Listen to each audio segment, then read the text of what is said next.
Hai guys, kembali lagi channel saya Arko Iwandra.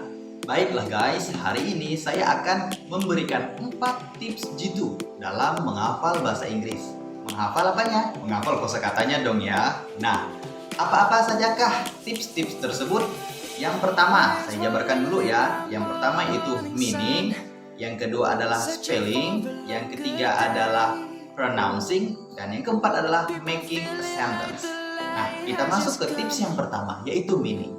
Baiklah guys, ketika kalian menghafal kosakata dalam bahasa Inggris, tentunya kalian harus tahu dulu nih arti dari kata tersebut. Contoh, car. Apa sih arti dari kata car? Kita bisa cari di kamus, kita bisa cari di Google Translate, dan kita juga bisa cari di aplikasi Inggris Indonesia atau Indonesia Inggris, kan ada tuh kamusnya tuh.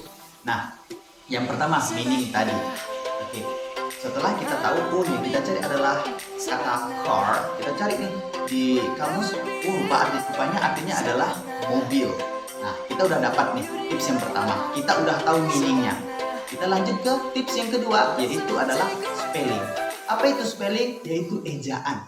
Setelah kita tahu arti daripada kata tersebut, kita harus tahu bagaimana cara mengeja kata tersebut. Contoh kata tadi adalah car. Bagaimana cara mengejanya? C-A-R, car. Nah, setelah kita tahu arti dari kata tersebut, kita tahu bagaimana cara mengejanya. Yang ketiga adalah kita harus tahu cara melafalkannya dengan benar dan tepat. Itu bagaimana?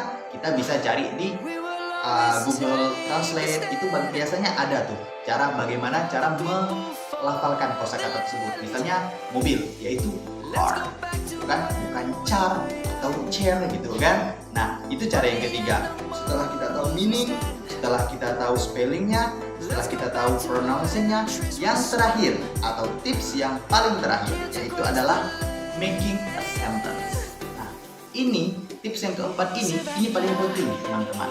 Bagaimana? Kenapa saya bilang penting? Karena ini adalah membuat kosakata tersebut lama dalam ingatan kita dan kita selalu ingat. Dan tips yang keempat itu adalah making a sentence, membuat kalimat. Nah, setelah kita tahu meaningnya, setelah kita tahu spellingnya, setelah kita bisa mempronouncingnya, yang keempat adalah kita buat kata tersebut dalam sebuah kalimat. Contohnya, tadi kata yang kita contohkan adalah car, mobil. My car is expensive. Mobil saya mahal. Kita bikin sebanyak mungkin contoh-contoh kalau bisa. Nah, itulah tips-tips itu jadi saya. Silakan dipraktekkan dan saya harap semoga berhasil dan semoga sukses ya.